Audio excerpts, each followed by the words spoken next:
징계받아도 소망이 있는 이유 제목으로 하나님의 말씀을 나누겠습니다. 할렐루야. 하나님의 은혜가 여러분들에게 풍성히 넘치시기를 주님의 이름으로 축원합니다. 어떤 그 좋은 소식을 전해주는 사람은 그 환영을 받습니다.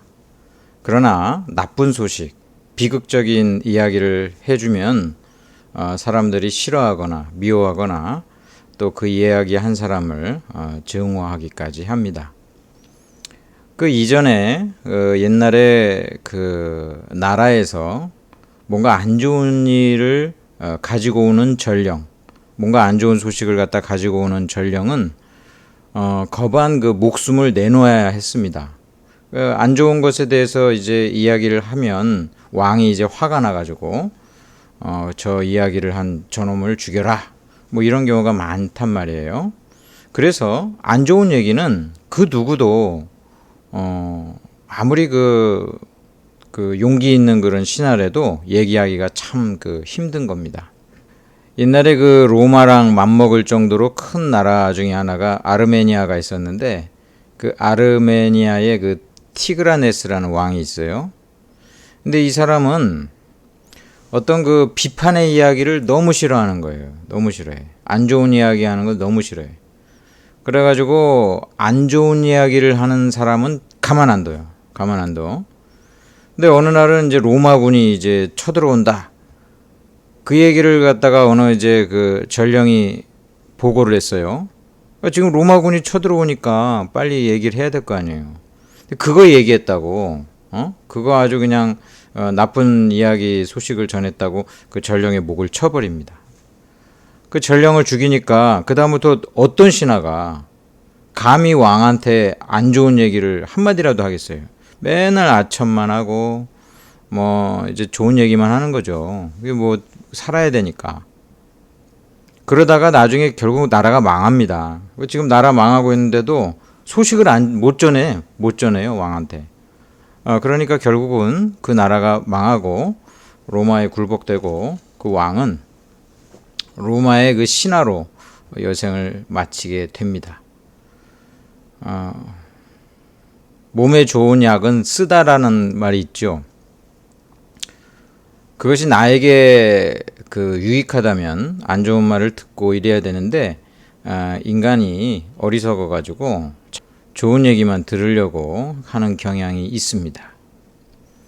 하나님께서 이스라엘 백성들이 하나님을 잘 안 믿을 때 주로 이제 선지자를 보내 가지고 이제 꾸짖죠. 근데 이 선지자들이 늘 거의 회개하라 또는 이제 어떤 안 좋은 이야기를 전달하기 때문에 일반 백성들에게는 어느 정도 존경을 받는데 대부분의 권력자들은 선지자들을 다 싫어했습니다.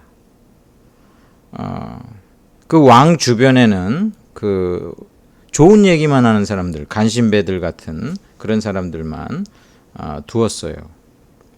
그러니까 왕들이 회개하지 않고 악한 일을 범할 때가 많았습니다.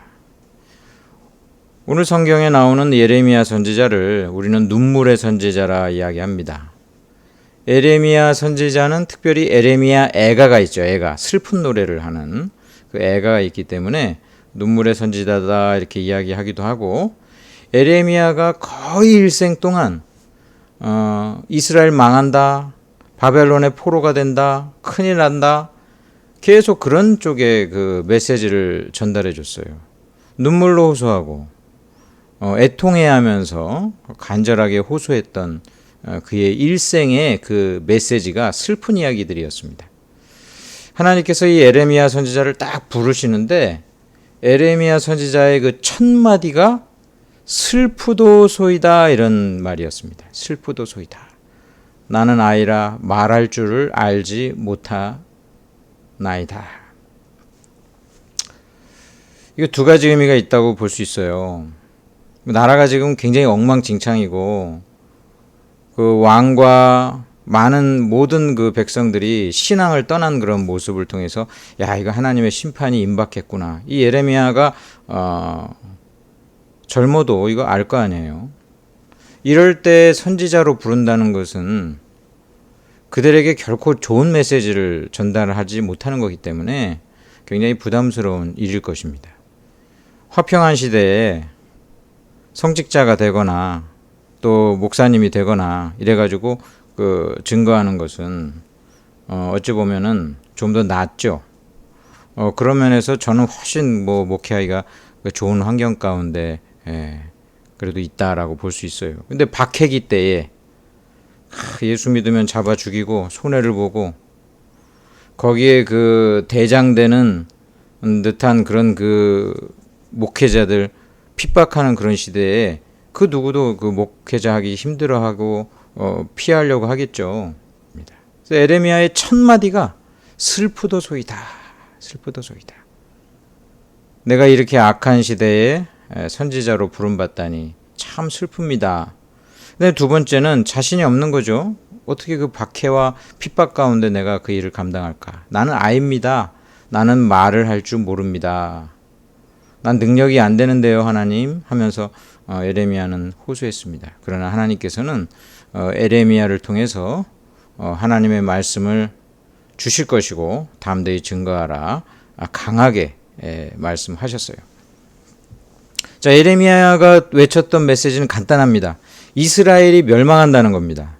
하나님 잘 안 믿고 우상 숭배하고 거짓과 불의가 판을 치니 이 이스라엘은 하나님께서 심판하신다.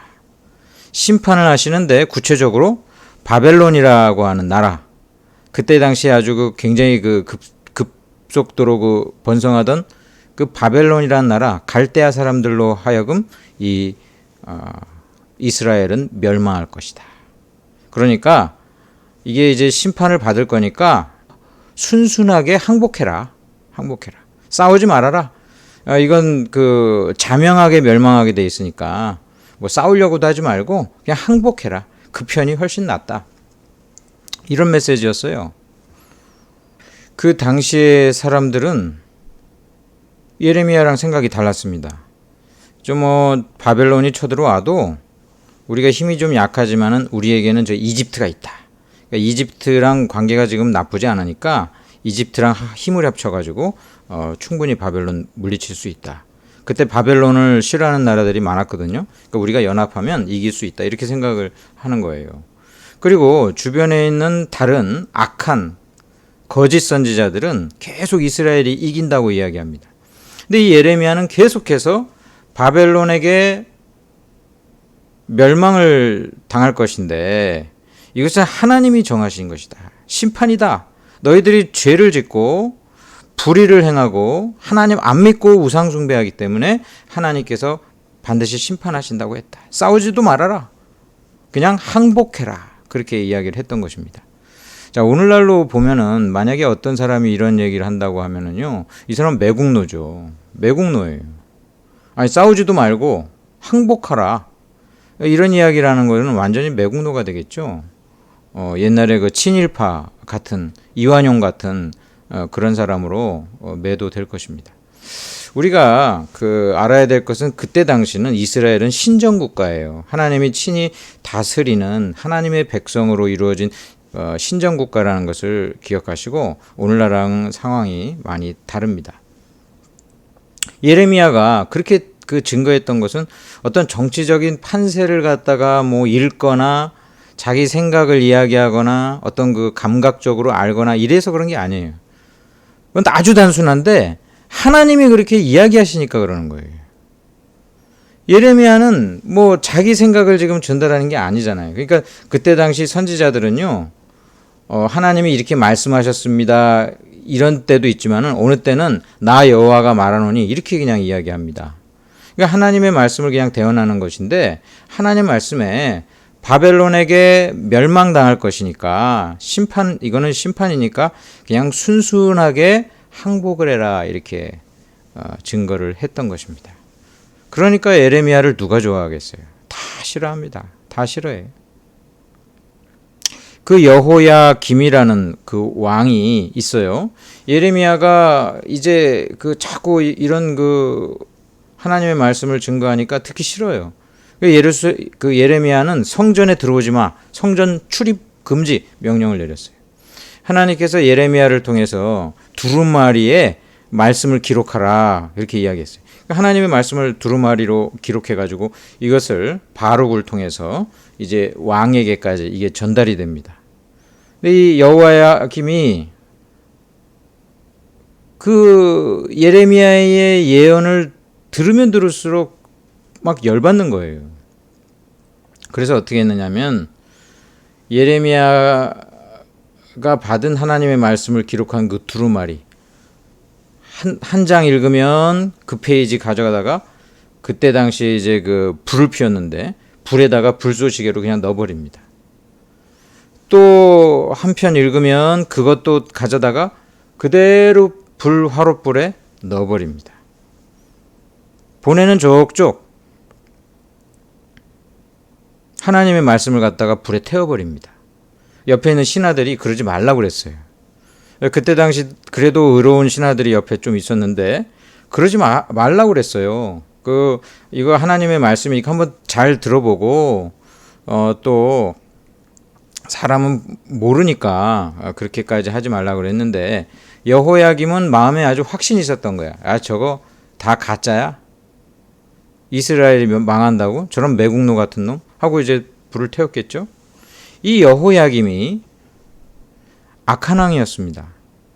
그의 그 선친이 요시야였어요. 요시야는 아주 의로운 왕이었어요. 하나님 잘 믿고 그 다음에 백성들을 잘 그 정의로 잘 다스렸거든요.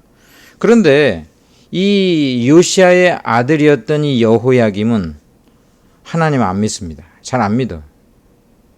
그래가지고 그 하나님 제대로 안 믿을 뿐만 아니라 하나님 안 믿는 왕들의 특징이 정의롭게 다스리질 않아. 불의가 판을 쳐. 하나님이 그 불의한 세상을 굉장히 싫어하셔요.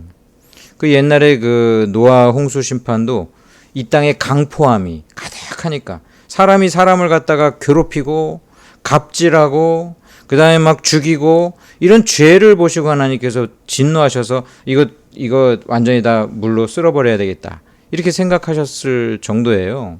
하나님은 불의한 걸 굉장히 싫어하시는데 이 여호야김은 신앙도 없고 그 다음에 그 잘 다스리지 못하는 그런 왕이었습니다. 그러니까 이 예레미야가 이야기하는 것이 못마땅하니까 그냥 하나님 말씀을 불을 태워버립니다. 이 여호야김이 얼마나 자기가 싫어하는 사람은 미워하는지요. 이 예레미야 말고도 좋은 선지자가 한 명 있었습니다. 스마야의 아들 우리야라고 하는 선지자예요. 이 선지자도 아주 좋은 선지자예요. 이 선지자도 바른 이야기를 합니다. 하나님 말씀을 직접 받아서 바른 얘기하니까 왕이 이제 죽이려고 합니다. 이 우리야라는 선지자는 겁을 먹었어요. 그래가지고 이집트로 도망갑니다. 이집트로 도망가는데 왕이 저놈 끝까지 찾아가서 잡아와 이렇게 명령을 내리는 거예요. 그래서 결국은 그 선지자를 애굽에서 잡아내가지고 다시 본국 이스라엘에게 데려와서 칼로 죽여버렸습니다. 이랬던 왕이에요. 이 여호야김이 예레미야도 가만두겠어요? 예레미야도 죽이려고 했습니다. 이놈 죽여야 되겠다. 죽이려고 했을 때 사반의 아들 아히감 같은 그런 그 사람이 이 예레미야를 구해줍니다. 그래서 그 예레미야가 간신히 이제 살게 되는 거예요. 아까 말했던 우리야처럼 어느 때는 죽어서 하나님께 영광을 올려드리기도 하고 어느 때는 구사일생으로 살아서도 하나님 영광 올려드리게 되는데 이 모든 모습이 하나님 앞에서 각 사람마다 다양한 그런 모습으로 하나님 영광 올려드리는 것이죠. 예수님 말씀하시기를 마태복음 10장 28절에 몸은 죽여도 영혼은 능히 죽이지 못하는 자들을 두려워하지 말고 오직 몸과 영혼을 능히 지옥에 멸하실 수 있는 이를 두려워하라. 이 여호야김은 자기가 지상의 왕으로서 바른 얘기하는 선지자는 그냥 죽여버리고 자기 멋대로 지금 뭐 일들이 되는 것 같아도 이 지상의 왕 해봤자 뭐 하겠어요. 하늘의 왕이신 하나님께서 그냥 눌러버리시면 아무것도 아닌데. 이 예레미야는 그래서 간신히 삽니다. 자, 그리고 이제 시드기야 왕 때 오늘 본문의 사건 이제 일어납니다. 시드기야는 같은 그 요시야의 그 아들이긴 했지만 여호야김, 그 다음에 여호야긴, 그 다음에 시드기야, 이렇게 이제 왕이 됩니다. 이 유다의 시드기야 왕 때 이제 이스라엘 그 특별히 남유다가 바벨론에게 완전히 이제 멸망되게 되죠. 이 시드기야 때 이제 멸망되기 전에 그 예레미야가 계속 이야기하는 거예요. 바벨론에게 멸망당하니까 바벨론이랑 싸우려고도 하지 마라. 항복해라. 그렇게 계속 이야기하는 거예요. 근데 시드기야는 우리에게는 동맹국 이집트가 있어. 그래서 이집트랑 연합해가지고 바벨론의 반란을 계속 이제 일으키고 바벨론이랑 싸우다가 결국은 멸망을 받게 됩니다. 이 시드기야 때 예레미야가 얼마나 많이 외쳤는지 몰라요. 근데 시드기야 때 그때마다 예레미야를 갖다가 이 감옥, 뜰, 구덩이에다가 던져버립니다.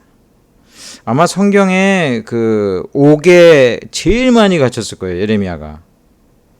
32장에 보니까 시위대 뜰에 예레미야를 가두어 버려가지고 거기에 이제 수감시키고 그 뒤로부터는 걸핏하면은 그냥 가두는 거예요. 37장에 들어가면은 뚜껑을 씌운 웅덩이, 이 웅덩이에다가 예레미야를 쳐 넣습니다. 그리고 거기서 매일 떡 한 개씩만 딱 던져주는 거예요. 그러니까 사람이 죽지 않고 살 정도 떡 한 개씩만 던져주면서 간신히 그것도 살았어요. 38장에 넘어가면은 줄로 매달아 놓은 감옥 뜰 구덩이에다가 그 예레미야를 또 가두는데 거기는 물이 없는 진창이었다라 그랬어요. 진창인데 뭐 마실 물도 없는 거예요.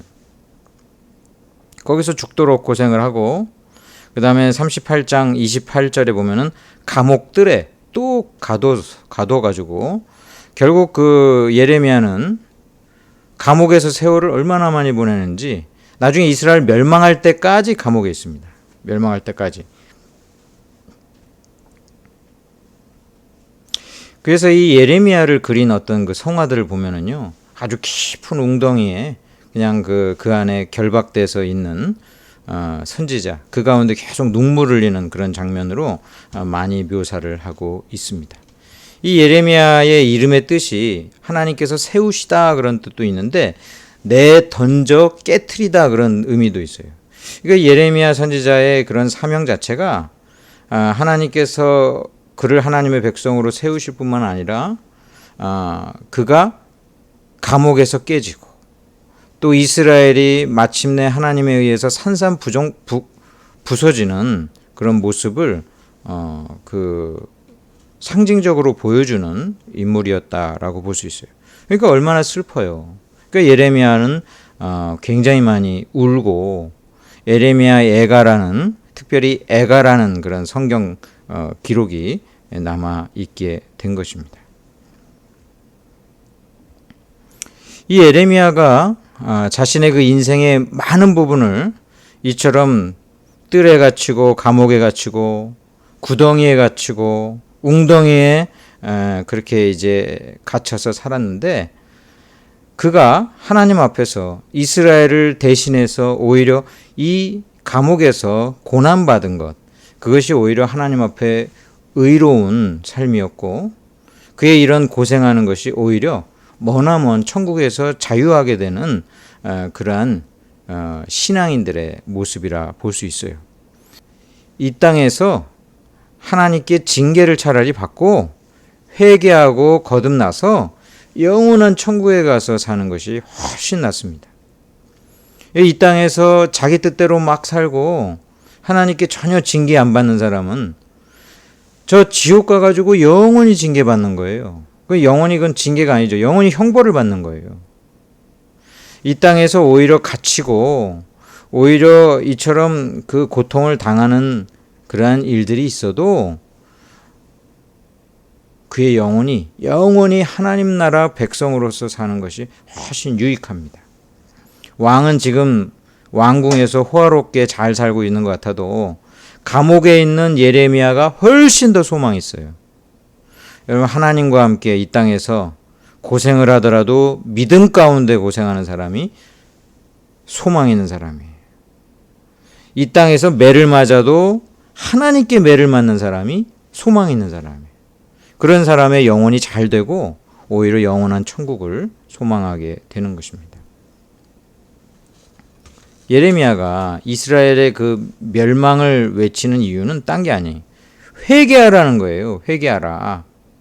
멸망한다. 이제 뭐 다 끝났어. 아무것도 아니야. 이게 아니라 선지자들이 멸망하라. 멸망이 곧 온다. 이거 외치는 이유는 뭔지 아세요? 회개하라는 거예요. 회개하고 돌이켜라. 그러면 살 수 있다. 이 메시지인 거예요. 하나님께서 구체적으로 말씀하셨어요. 시드기야 왕에게 야, 너가 이제 바벨론에 끌려가게 될 것이다. 바벨론 왕을 만나게 될 것이다. 그렇게 분명하게 구체적으로 이야기를 했거든요. 하나님의 이 심판의 이유는 분명했습니다. 첫째, 악을 행했다. 이 이스라엘 백성들이 하나님 앞에서 악을 행했는데 그것은 바로 하나님을 배신했다. 그들이 등을 내게로 돌리고, 예레미야서 32장 33절에 그들이 등을 내게로 돌리고, 이게 하나님 배신한 거예요. 그리고 회개하지 않는다. 회개하지 않는다. 얼굴을 내게로 향하지 아니하며 내가 그들을 가르치되 끊임없이 가르쳤는데도 그들이 교훈을 듣지 아니하며 받지 아니하고, 하나님께로 되돌아와라. 회개하라. 믿음 생활해라. 이러는데 듣지 않는 거예요. 그리고 자신들의 성공을 위해서 우상 숭배를 했다는 것입니다. 32장 34절에 내 이름으로 일컫는 집에 자기들의 가증한 물건들을 세워서 그 집을 더럽게 하며, 이 내 이름으로 일컫는 집은 성전을 뜻하거든요. 그때 당시 이스라엘 백성들이 자기네들 복받고 성공하고 잘되기 위해서 하나님의 성전에다가 우상들을 세워가지고 더럽혔다는 거예요.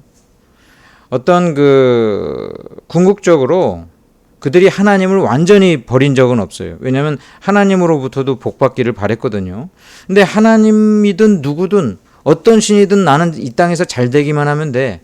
하나님 믿는 것은 인격적인 관계를 갖고 하나님을 섬기는 것인데, 그 주된 신앙의 목적이 복받는 거였어요.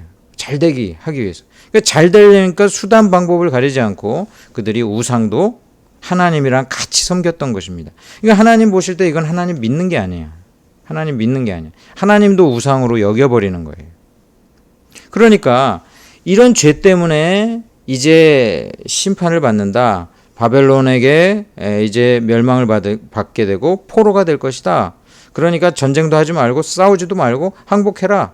이거는 이제 그렇게 된다. 자명하다. 끝이다. 이게 아니라 돌이켜라 이겁니다. 회개해라. 회개해라. 회개하면 살게 돼요. 하나님께서 어떤 진노를 내시고 작정하셔도 회개하면 철회하시고, 회개하면 돌이키시고 바꾸시기 때문에, 자, 멸망이 예고돼 있어도 그거 외치는 이유는, 미리 이야기해 주는 이유는 너희들 알라, 그게 아니라 회개하라는 거예요. 그 멸망 받지 말라는 거예요. 그런데 그 이스라엘 백성들 보면은 끝까지 갑니다. 끝까지 가. 하나님에게 결국은 맞을 때까지 간다. 오늘날도 마찬가지거든요. 사람들이 좀처럼 회개 잘 안 해요. 자신의 그 죄악된 삶을 정리하고 하나님을 진심으로 섬기는 이 회개를 잘 안 합니다. 왜 잘 안 하느냐? 당장 하나님의 그 심판이나 어떤 사건이 일어나지 않기 때문에 그래요. 예레미야가 여호야김에게 하나님 말씀 증거하니까 말씀 두루마리 태워버리고, 시드기한테 이야기하면 그냥 감옥에 가두고 웅덩이에 가두고 시위대 뜰에다 가두고 계속 가두고.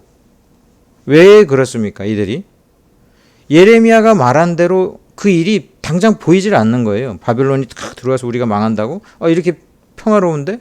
우리는 이집트랑 굉장히 잘 연합돼 가지고 지금 든든한데? 당장 심판이 이루어지지 않으니까 이들이 회개하지 않는 것입니다. 여러분, 예레미야의 예언 있잖아요. 바벨론이 들어와서 이스라엘이 멸망할 것이다. 이게 언제 예레미야의 그 예언이 성취되는지 아십니까? 예레미야의 예언이 성취되는데 40년이 걸렸습니다. 40년이 걸렸다고. 그러니까 이 왕들이 안 믿는 거야. 왕들이 안 믿어. 또 저 소리네. 아이고, 그 소리 한 지가 20년이 지났어. 이스라엘 괜찮은데? 여러분, 이들이 40년 동안이나 계속 그 예레미야가 같은 소리 할 때 듣지 않는 거예요. 처음에 약간 이거 심장 쫄깃한데 이러다가 안 듣는 거예요. 시간이 길어지고 당장 이루어지지 않기 때문입니다. 예레미야의 그 메시지는 굉장히 그 단순했어요. 그를 그 단순한 회개하라. 그리고 하나님께서 이제 심판이 이루어진다. 이거를 40년 동안이나 증거했는데 예레미야는 마침내 그 후반부에 그 심판이 그대로 이루어지는 것을 목도하고 또 체험을 하게 됩니다. 여러분, 이 시드기야는 나중에 어떻게 되는지 아세요? 이 시드기야가 그 예레미야 말 안 듣습니다. 바벨론에 대항해서 싸웁니다. 그랬더니 바벨론이 이제 이놈 봐라. 아이고, 이집트 믿으면서 까부네. 이 시드기야를 갖다가 붙잡고 그리고 예루살렘을 완전히 멸망시키고 그리고 이 시드기야 보는 앞에서 시드기야의 아들들을 다 죽여버리고 시드기야의 눈을 빼가지고 결박한 채 바벨론으로 끌고 갑니다. 거기서 그는 바벨론에서 계속 살았어요. 눈이 빠진 채 자기 자녀들이 다 죽은 채. 얼마나 비극적입니까? 이 예레미야가 회개하든지 아니면은 순순히 항복하든지 뭐라도 말을 들었으면은 그런 정도의 비극은 이루어지지 않았는데 이 시드기야의 마지막은 너무나 비참하고 끔찍한 그런 그 일이 이루어집니다. 여러분, 지금도 하나님께 사람들이 회개하지 않는 이유는요, 당장 심판이 이루어지지 않기 때문에 그래요. 하나님이 갑자기 나타나시지도 않고 내 인생에 뭐 교회 안 다니고 이래도 별 문제도 없는 것 같고 이 정도 그냥 생활해도 괜찮은 것 같고 이렇게 사람들이 생각하는 거예요. 근데 이 모든 것이 하나님께서는 기회를 주시는 것이고 우리가 진심으로 회개하기를 기다리고 계신다는 사실을 절대로 잊어서는 안 됩니다.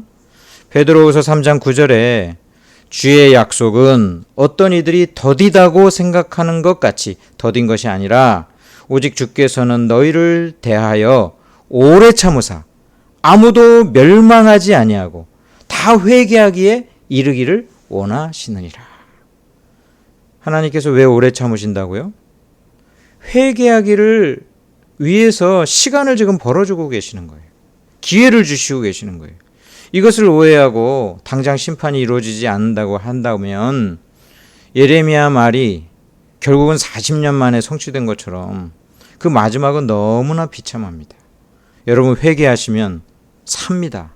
하나님께로 돌아오시면 하나님께서 다시 회복시켜 주시고 구원해 주시고 그를 하나님의 거룩한 백성으로 인쳐 주시고 보호해 주실 것입니다. 멸망이 예고돼 있어도 그 모든 것으로부터 지켜주시고 또 심판이 예고돼 있어도 철회하여 주시고 계획을 변경시켜 주시고 하나님의 은혜가 임하기 때문에 언제나 하나님 앞에 되돌아가고 나아가시는 그런 자들 되시기를 간절히 축원합니다.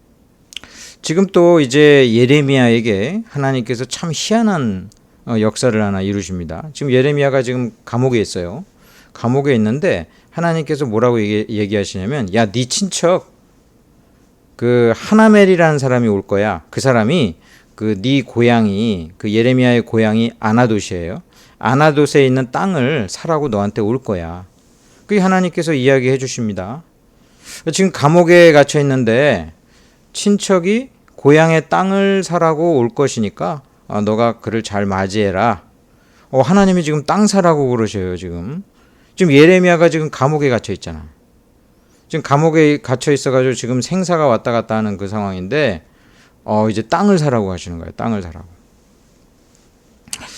언젠가 그 길 가다가 제가 어떤 아주머니가 그 커피 준다고 그래가지고 커피랑 그 화장지를 갖다가 왕창 준다고 그래가지고 끌려갔어요. 거기 갔더니 무슨 분양사무소인데 그 전화번호 하나 남겼다가 그냥 맨날 땅 사라고 그냥 오피스텔 사라고 계속 전화가 와. 아유, 되게 힘들었어요.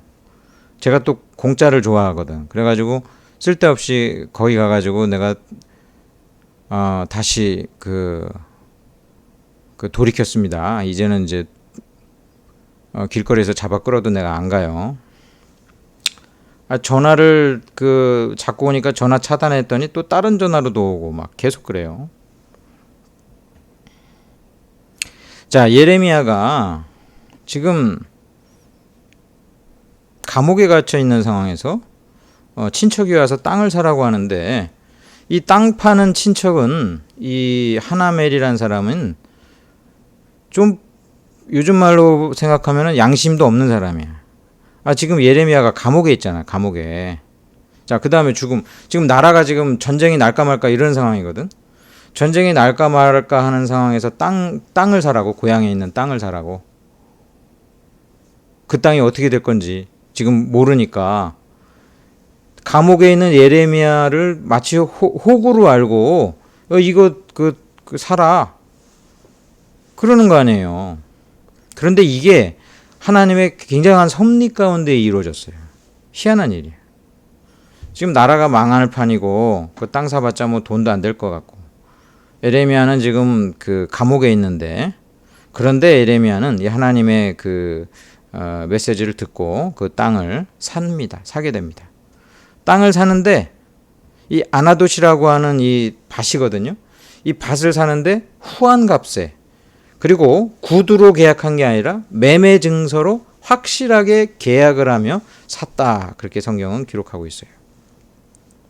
아니, 이게 갑자기 왜 땅 사고 파는 이야기가 이렇게 중요한가? 성경에 기록이 될 정도로 왜 중요한가?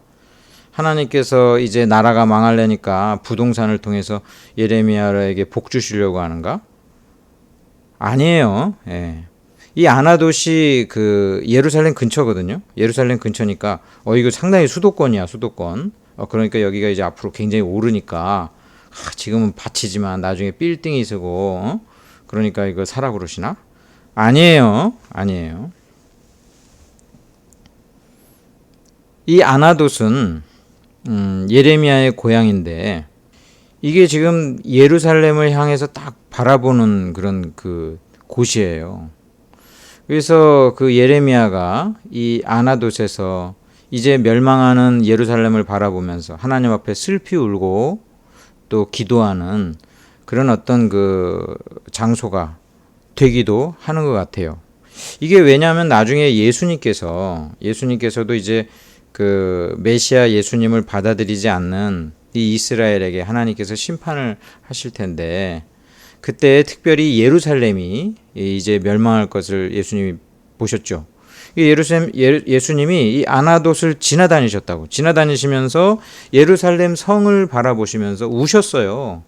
저 성 이제 완전히 다 멸망하겠구나. 예수님께서 미래를 보시고 이제 우셨는데, AD 70년경에 예루살렘이 이제 멸망할 때 그 성전 안에서 수십만 명이 죽습니다. 불타가지고 수십만 명이 죽어요. 그런 광경을 예수님께서 미리 보시면서 막 슬피 울거든요.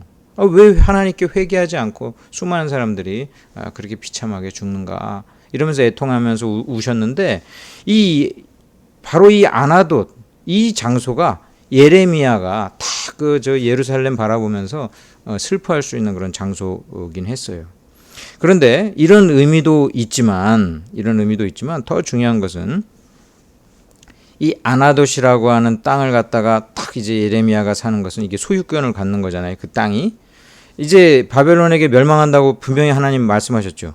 그런데 중요한 거는 바벨론의 포로로 이스라엘이 끌려가서 70년 만에 회복이 될 것이다.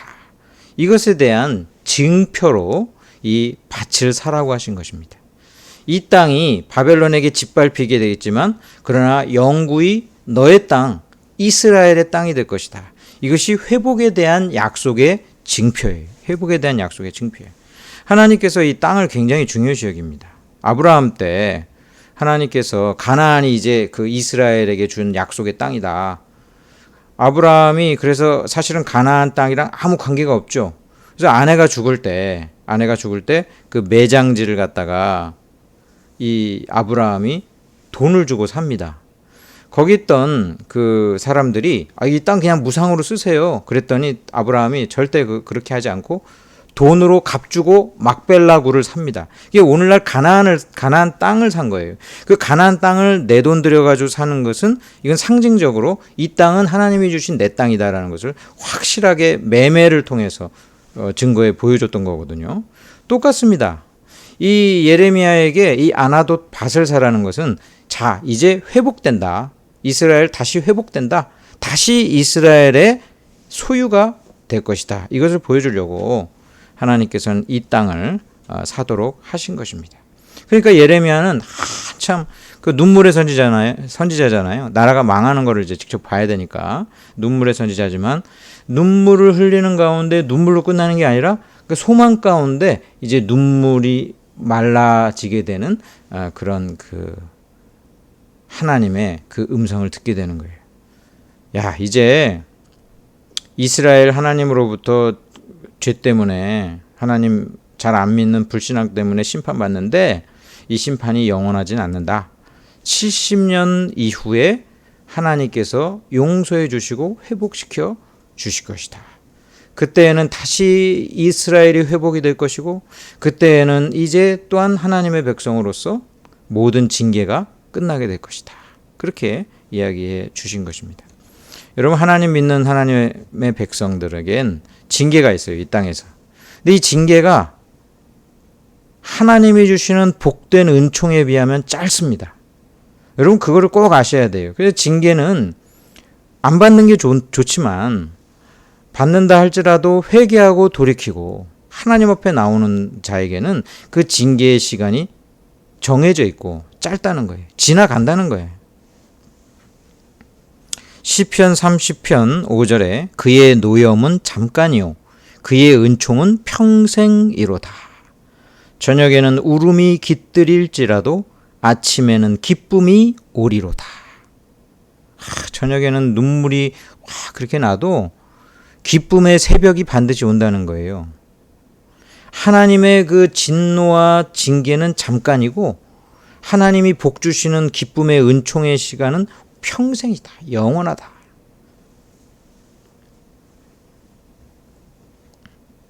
이 사실을 믿고 징계를 받아도 하나님 믿는 백성들은 소망이 있어요. 징계가 죽으라고 때리는 게 아니고 돌이키라고 하시는 거거든요. 돌이켜서 다시 하나님께로 나오면 하나님 용서해 주시고 회복시켜 주신다는 것입니다. 이게 언제나 우리 믿는 사람들에게는 원리예요. 그러니까 하나님을 믿는 백성들은 내가 지금 곤고하고 징계 중에 있는다 할지라도 믿음으로 미래를 바라보면서 지금 땅을 사는 거예요. 김우정 목사님이 이제 땅 사라고 그런다. 그 땅이 아니고 제가 말하는 게 부동산 그 의미를 하는 게 아니라 씨를 지금 미리 뿌린다는 거예요. 믿음으로 내가 지금 곤고하고 힘들더라도 미리 씨를 뿌리면서 믿음으로 미래를 준비한다. 왜? 미래에 하나님께서 내게 복 주실 것임을 믿고 하나님 인도해 주시는 것을 믿고 내가 지금 심지어 징계 중일지라도 이 징계가 끝나는 날이 있다라는 것을 소망 중에 믿고 지금 믿음으로 미래를 바라보며 투자를 하고 하나님 앞에서 하루하루 믿음의 삶을 산다는 것입니다. 예레미야가 그 감옥에 있는 가운데서도 아나돗 밭을 산 것처럼 여러분 여러분이 미래를 바라보면서 믿음으로 하나님 앞에서 오늘 이 시간 씨앗을 뿌려 나아가시길 바랍니다. 그러한 자에게 하나님께서는 옥에 갇혀 있어도 소망이 있고 징계를 받아도 하나님의 은총이 이제 곧 오고 믿음으로 사는 자에게 하나님께서는 복된 미래를 안겨 주실 것입니다. 저와 여러분이 이 소망 가지고 살아가시기를 주님의 이름으로 축원합니다. 기도하겠습니다.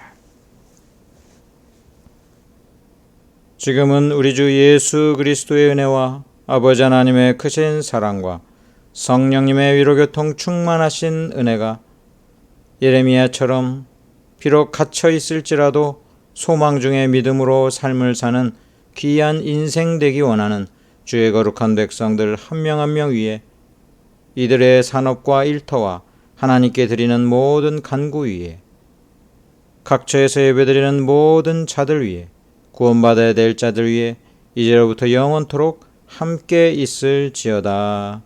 아멘.